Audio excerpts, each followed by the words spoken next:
Olá a todos! Vamos dar início a mais uma nova videoaula. Nesta videoaula iremos dar seguimento ao capítulo da trigonometria, matéria da disciplina de Matemática A do 11º ano de escolaridade. Bom, estamos a chegar ao fim deste capítulo e uma das etapas finais faz-me recorrer à abordagem aqui de funções matemáticas, mas funções matemáticas aplicadas à trigonometria. Portanto, iremos nesta videoaula falar de funções trigonométricas. Ora, para isso, há conceitos de funções que vocês têm de ter bem cientes, nomeadamente saber o que é uma função par, saber o que é uma função ímpar, saber o que é uma função bijetiva, entre outros conceitos que estão vistos nas videoaulas de 10º ano. Portanto, por favor, se quiserem relembrar, consultem as videoaulas referentes à disciplina de Matemática A do 10º ano na parte das funções matemáticas, está bom? Ora, aqui eu vou relembrar sempre alguns conceitos quando for necessário, mas de forma muito sucinta. Portanto, quem não os souber, talvez esta visualização não chegue. Por isso é que eu faço esta ressalva. Há um conceito que eu não tenho falado, daí falar aqui ao pormenor, que é o conceito de função periódica. Eu vou apenas aqui colocar primeiro o título, funções trigonométricas. Vou falar-vos de três, são as do programa, há mais, mas irei falar apenas de três. E para isso eu preciso saber o que são funções periódicas ou o que é uma função periódica.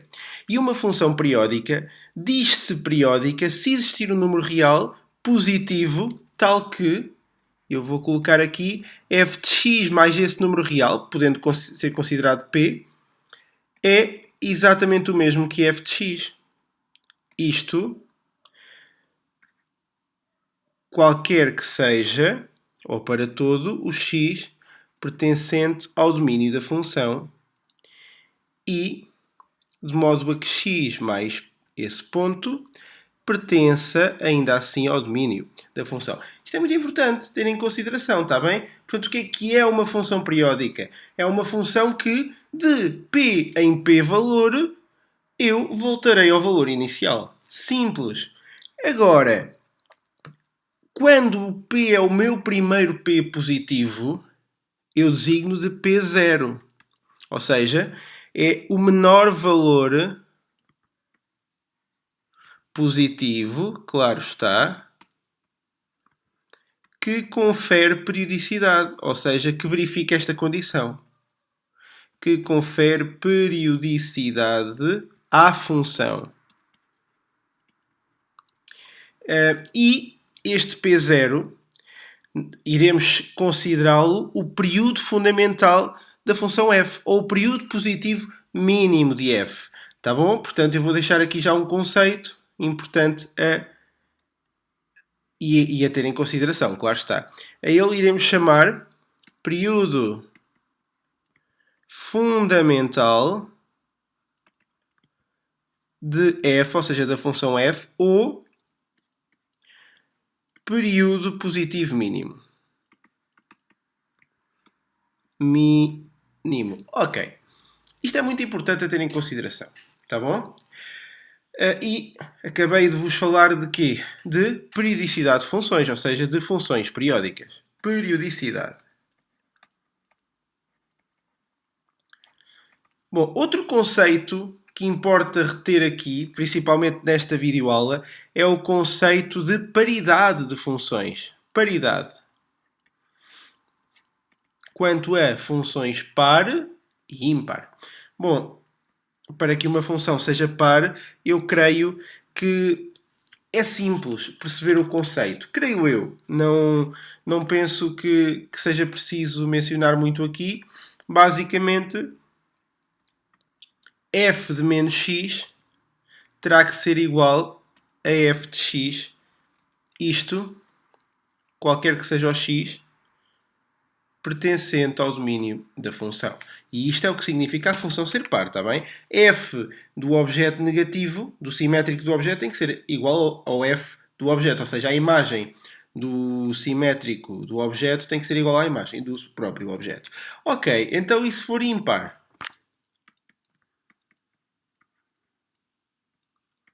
Então, neste caso, a imagem do simétrico do objeto é igual ao simétrico da imagem do objeto. Isto, claro está, para todo o x pertencente ao domínio da função. E atenção que ainda há as outras. Muitas vezes caímos no erro de dizer a função ou é par ou é ímpar, porque nos números também há números pares ou números ímpares. Não, não, ainda há outras que não são nem pares nem ímpares. Mas aqui não vou sequer também mencionar porque é muito importante perceber isto, porque a função seno e a função tangente, funções que eu vou falar, são ímpares e a função cosseno é par. Por isso é que eu estou a fazer esta menção. E as três são periódicas. Daí eu ter falado da periodicidade de funções. Tá bom? Tudo o que eu estou aqui a falar sobre funções faz sentido face à temática que eu estou a dar. Há muito mais coisas para falar sobre funções que eu não vou aqui poder falar, porque senão a videoaula tornava-se muito maçuda e perdia o foco que me traz aqui hoje, tá bom? Então, depois de entender isto, posso proceder ao estudo de cada função em particular. E então vou começar pela função seno. Portanto, função seno. Bom, eu posso estudá-la de várias maneiras. Reparem, é muito usual representá-la desta forma. Eu tenho a variável independente x e a verdade é que posso representar a função assim, sendo f de x igual a seno de x. Esta é a função base. Reparem que o domínio da função é R e o contradomínio da função, que eu vou representar por d'F, mas podia representar por CD, ou apenas escrever, também não havia problema, será o intervalo de menos 1 a 1. Tal como eu explico nas videoaulas das funções e como eu tenho o hábito de explicar, o domínio é o intervalo lateral, são as paredes, enquanto que o contradomínio são os limites de baixo e de cima, são o teto e o chão. Tá? Portanto, é muito fácil entender. E então, depois de verem a representação, será ainda mais simples. Bom, a função seno é uma função contínua. Portanto, esta característica é muito importante ter em consideração. Reparem, domínio, contradomínio. Trata-se de uma função que é contínua em todo o seu domínio, contínua em R, ou seja, cada objeto tem uma imagem e não há nenhum objeto sem imagem, ou vice-versa, é contínua. Caso queiram saber melhor o que é uma função contínua, consultem também as videoaulas onde eu explico essa temática. Falo disso mais para a frente nesta lista de reprodução, também é verdade, mas mais atrás também já falei, já se deu um cheirinho no 10º ano, por isso é importante terem isso em consideração. Ora, o que é preciso explicar mais sobre a função seno antes de proceder já ao gráfico? Período mínimo, que eu vou aqui representar por P0, é 2π, é periódica. E então, eu verifico que seno de x mais 2π dá seno de x para todo o x pertencente a R. Isto é um facto. Daí ela ser uma função periódica. Bom, é uma função ímpar.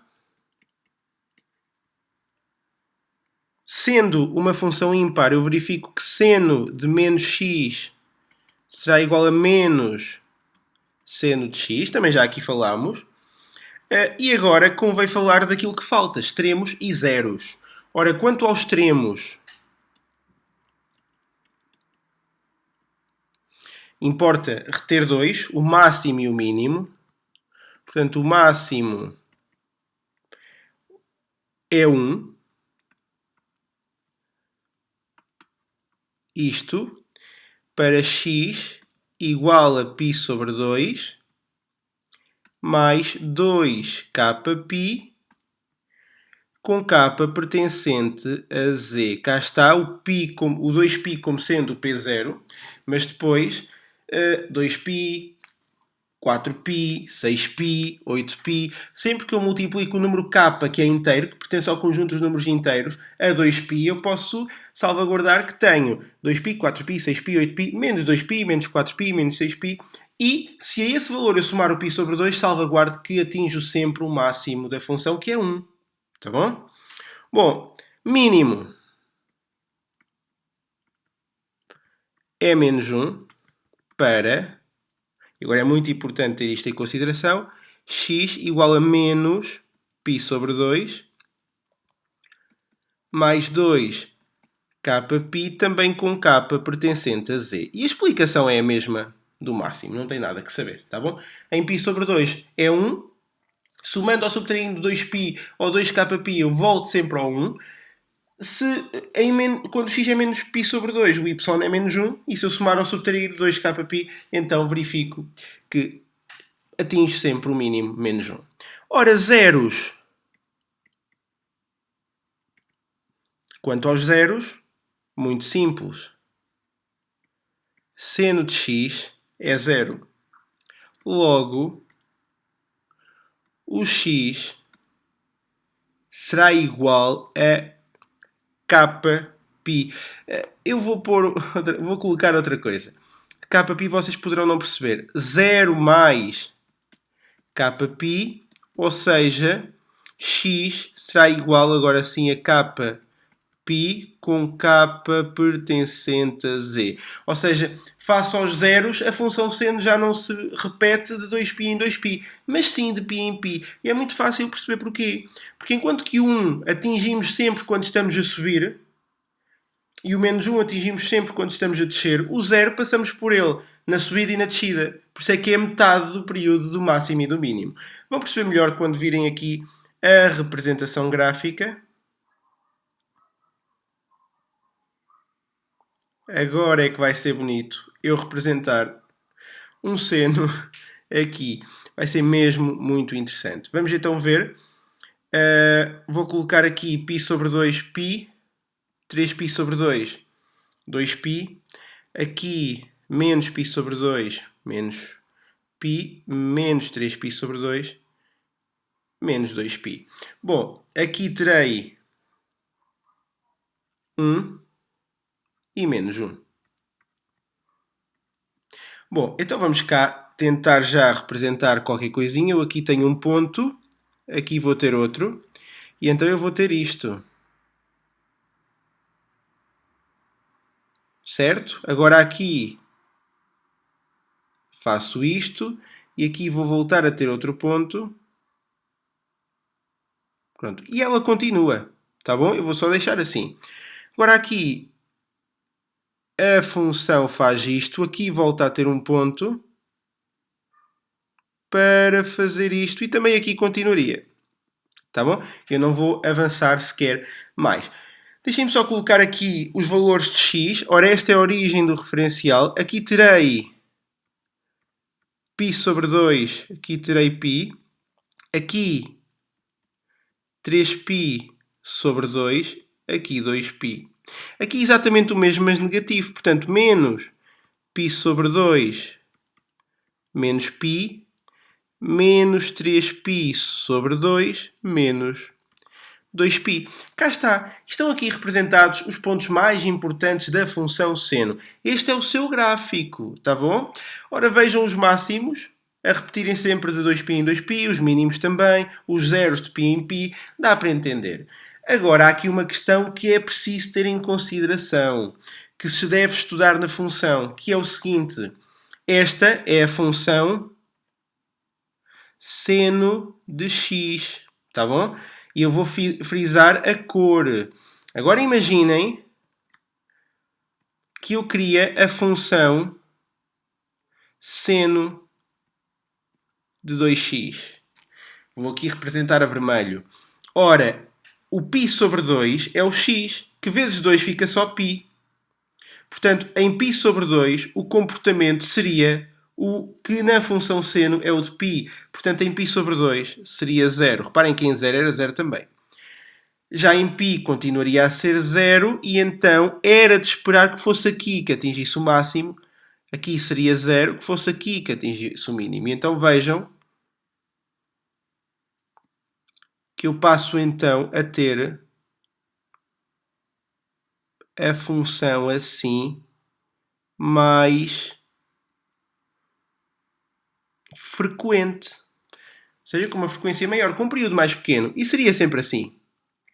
Creio que não adianta também representar muito mais para não sobrecarregar o desenho.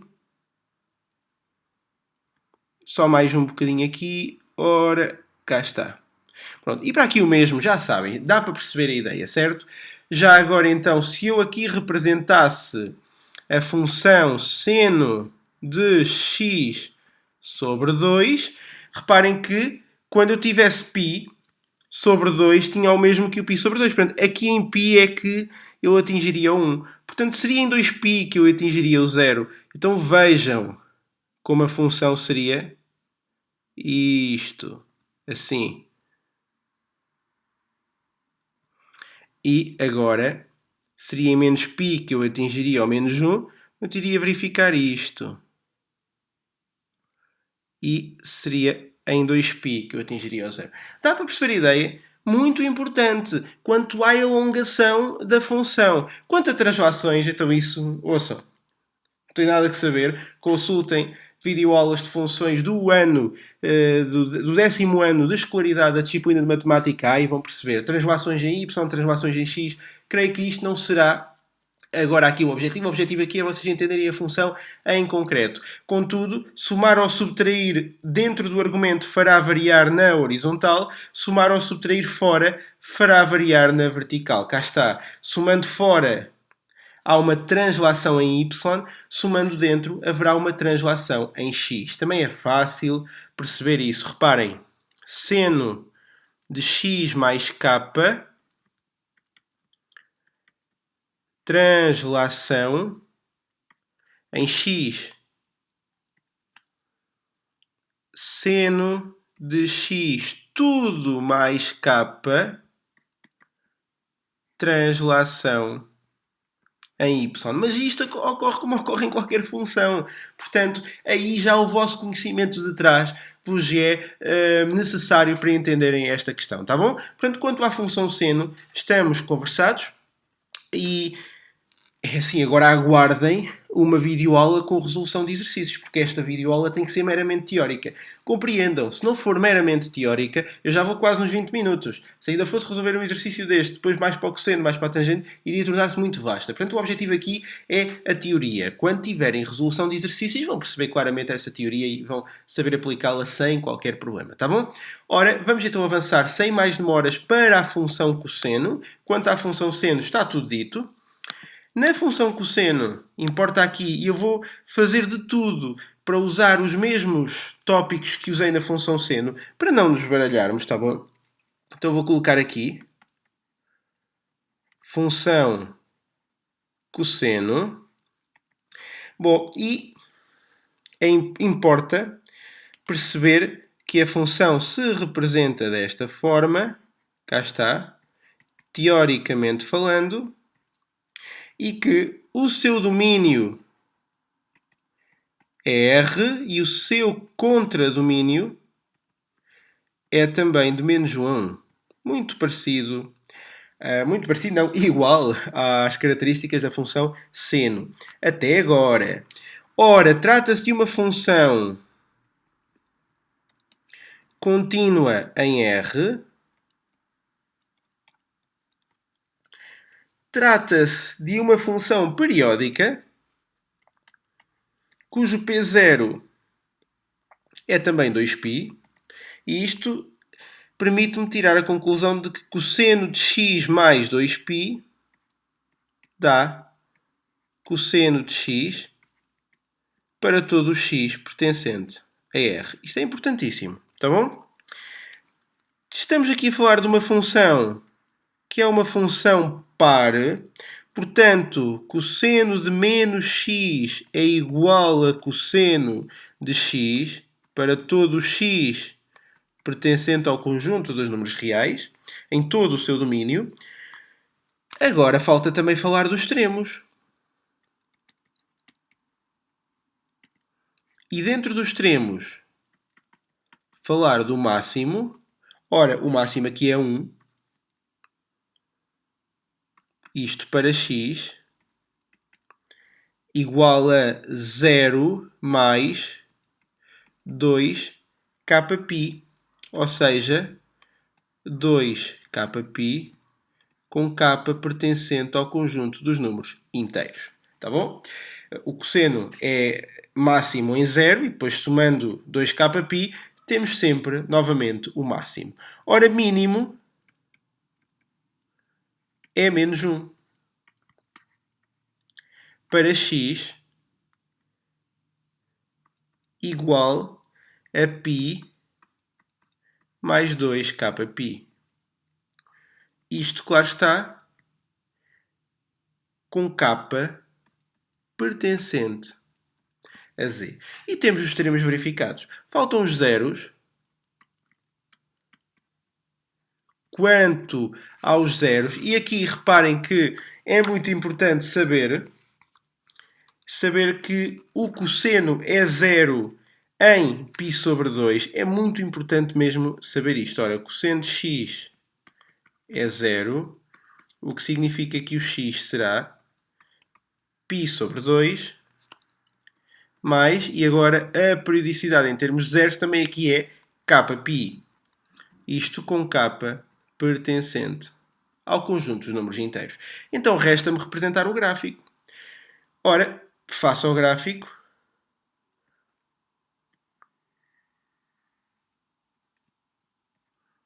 Y, x. Vou aqui representar, ora, o zero. Aqui π sobre 2, π. 3π sobre 2, 2π. Mesma coisa aqui. Menos π sobre 2, menos π. Menos 3π sobre 2. Menos 2π. Bom, e então, sei que aqui tem que ser 1. Aqui tem que ser menos 1. E sei também que agora o cosseno passa aqui. Vejam. Aqui. E depois também passará aqui. Vamos cá tentar que o desenho saia minimamente bem. Passa aqui. E etc. Deste lado vai tocar aqui e depois vai também tocar ali. Portanto, ficará assim. E agora assim. Pronto. Qualquer coisa assim, penso que dê para perceber. Estamos então a falar da função cosseno de x. Deixem-me só colocar aqui, vocês já sabem, π sobre 2, π. 3π sobre 2, 2π. Aqui será menos π sobre 2, menos π. Menos 3π sobre 2 e menos 2π. Ora, cá está. E esta é a função cosseno. Mas também aqui eu vou ter a preocupação de vos representar outras. Vejamos que era de 2x. Bom, em 2x, então, por exemplo, π sobre 2 ficava π. Portanto, eu sei que em 0 vai dar 0. Portanto, o cosseno de 0 vai dar o mesmo valor, logo o seu resultado é 1. Mas em π sobre 2 o resultado dá o de π, portanto deveria ser menos 1. Logo, ele vai ter que passar no 0 aqui e também aqui para que possa aqui ser menos 1. Logo, vejam como ela tem que ser tão estreitinha, esta função, já viram? E agora era uma questão de continuar. Aqui é que tem que ser 1, porque π vezes 2 fica 2π. Logo, tenho que fazer isto aqui, e aqui, e aqui, e assim sucessivamente, tá bom? Ora, cá está. Pronto, e o mesmo para este lado, como também já devem ter percebido. Portanto, deixem-me só fazer aqui, e agora seria aqui. Está certo, e dá para continuar, deixem-me só fazer assim, pronto. E continuava assim. E esta é a função cosseno de 2x. Então e se fosse cosseno de x sobre 2? Acontece o contrário. Cosseno de x sobre 2 alarga. Portanto, o π passa a ter o comportamento de π sobre 2, portanto é aqui que é 0, e o 2π a ter o comportamento de π, portanto é aqui que é menos 1. Em menos π será 0, em menos 2π voltará a ser menos 1. Então reparem que a função passaria a ser isto. Aqui, e agora assim, depois baixava. O mesmo aqui, reparem. e depois aqui assim. E depois aqui também baixaria. Vejam este comportamento. Mais uma vez, as translações também se podem entender perfeitamente. Vejam, eu passo a ter cosseno de x mais k como tendo uma translação em x. Desloca-se para a esquerda ou para a direita, dependendo se x seja positivo ou negativo, e cosseno de x tudo mais k, translação em y, sobe ou desce. Ok? Mas lá está, aqui já exige algum conhecimento a nível de funções que não posso estar aqui a explicar tudo, senão a videoaula seria ainda maior, tá? Ora, cá está. Vamos então abordar a última função que nos falta para dar a videoaula por terminada. Penso que quanto ao cosseno estamos também conversados. Isto é o que têm de saber na teoria. Depois na prática vão ver que isto acaba por ser engraçado. Relaciona muito a matéria. Vamos então avançar para a função tangente. Ora, a função tangente é também interessante ser estudada. Não digo que não. Vamos aqui ver. Todas são. A verdade é essa. Ora, função tangente. Reparem. Tenho aqui x.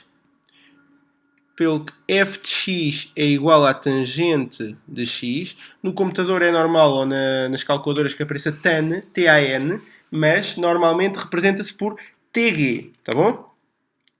Bom, e que fica aqui bem explícito que a tangente é seno a dividir pelo cosseno. Ora, quanto ao domínio da função f, será, e aqui é complicado, porque não é R. Deixem-me aqui colocar a expressão. X pertence a R, sim senhora. Só que tem uma restrição, e a restrição é o cosseno de x ser diferente de zero. Só que como nós já estudámos os zeros da função cosseno, então eu tenho x pertencente a R, tal que, e onde está o cosseno de x diferente de zero, posso colocar apenas x diferente de π sobre 2 mais kπ com k pertencente a z. Foi exatamente o que eu estudei há bocadinho quanto aos zeros da função cosseno. Portanto, é isso que eu não posso verificar agora aqui na função tangente. Já o contradomínio é mais simples, porque é R. Tá bom? Ora, temos que a função tangente é contínua em qualquer intervalo onde esteja definida. Portanto, não é contínua em R. Agora aqui, muito interessante. Não é contínua em R, mas sim em qualquer intervalo onde esteja definida. Fica aqui bem explícito. Tá bom? Já não é contínua em R. Ora, trata-se de uma função também periódica, onde o período mínimo agora já não é 2π como nas anteriores, mas sim apenas π. O que me leva a concluir que a tangente de x mais π é exatamente igual à tangente de x. Isto para todo o x pertencente a R. Certo? Agora aqui cometi um erro. Para todo o x pertencente ao domínio da função. Desculpem. Porque é que eu não posso aqui colocar R? Porque o domínio não é R. Tá? Então eu não podia dizer que todos os x verificavam esta condição, porque há x que não pertencem à função, ao seu domínio, tá? Erro meu agora. Bom, então a função tangente é uma função ímpar, também, por isso eu vou aqui colocar ímpar, à semelhança do seno e não do cosseno, atenção, não confundam. Portanto, tangente de menos x é menos tangente de x. Lembrem-se, tangente menos alfa é menos tangente de alfa, já foi visto em videoaulas passadas. E quanto a extremos não tem extremos. Muito importante. Quanto aos zeros, aqui é simples. Tangente de x é zero, logo isto equivale a dizer que x é 0 mais kπ, ou seja, x é kπ com k pertencente a z. Cá está. E temos a função tangente toda estudada, toda à exceção de uma coisa, do seu gráfico. Então vamos lá proceder à representação do seu gráfico. É um gráfico especial, acreditem. Reparem que existem aqui aquilo a que chamamos assíntotas. E vamos então colocar aqui 0. Agora eu vou ter aqui π sobre 2, π. 3π sobre 2, 2π. Menos π sobre 2, menos π. Menos 3π sobre 2, menos 2π. E então, em π sobre 2, eu verifico a tal existência da assíntota, tal como em menos π sobre 2, tal como aqui, em menos 3π sobre 2, lá está, é sempre de π, em tudo, tal como aqui também. Bom, e agora o comportamento é simples, é assim, em todos, tá bom? Ora, aqui continuaria, tá? Cá está. Reparem, nunca toca nesta linha imaginária. Conceito de assíntota, tá bom? E aqui seria algo assim. Que eu vou deixar, não vou continuar por não haver mais espaços. E esta é a minha tangente de x. Certo? Vou aqui só com algum cuidado colocar o π sobre 2, o π, o 3π sobre 2 e o 2π. Aqui vou colocar menos π sobre 2, menos 2π, menos 3π sobre 2 e... desculpem, menos 2π, menos π só. O que é que eu ia fazer? Agora sim, aqui o menos 2π. Deixem-me só então juntar o menos mais ao π, para não ficarem então afastados, senão depois teriam que comunicar por via telefónica, não dava para comunicarem diretamente, era mais complicado. Estou a brincar. Então, esta é a tangente de x. Então, e se eu tivesse a tangente de 2x? Se eu tivesse a tangente de x sobre 2? Já sabem a lenga-lenga do costume, não é? A tangente de 2x irá ser mais apertadinha, a tangente de x sobre 2 será mais larga. Vejamos então. Ora, seria π sobre 4, que vezes 2 dá π sobre 2. Portanto, é aqui que eu verifico a assíntota. E aqui também. Portanto, a função seria assim. Bom, e agora, reparem, de menos π sobre 2, de menos π sobre 4 a π sobre 4 vai na mesma um π. Portanto, o que eu aqui verificaria é... Desculpem, π sobre 2. Portanto, o que eu aqui verificaria é que, passado π sobre 2, voltaria a ter o mesmo desenho. Não sei se vale a pena desenhar, sinceramente. Portanto, se quiserem eu posso colocar aqui, só, mais um bocado, mas também para não vos sobrecarregar muito a imagem, tá bom? Pronto. E seria sempre assim em todas. Só mais um aqui. Depois isto é viciante. Depois acabei de dizer que não fazia mais e mesmo assim estou a fazer. Incrível. Ora, cá está. Bom, e era assim para todas. Então e se fosse tangente de x sobre 2, como eu já disse há pouco? Bom, então neste caso, tangente de x sobre 2 seria completamente ao contrário. Portanto, só quando tivesse π é que funcionaria como π sobre 2. E então, menos π com menos π sobre 2. Então vejam como esta tangente seria. Eu vou aqui representar esta, não represento mais nenhuma porque não vale mesmo a pena. Seria mesmo muito complicado. Deixem-me só apagar aqui para não gerar dúvida. Bom, seria isto assim, vejam. Uma coisa assim do outro mundo. Tá bom? Portanto, não adianta sequer complicar mais com mais nenhum desenho, porque seria mesmo um bocadinho difícil de entender e eu acho que agora se entende bem.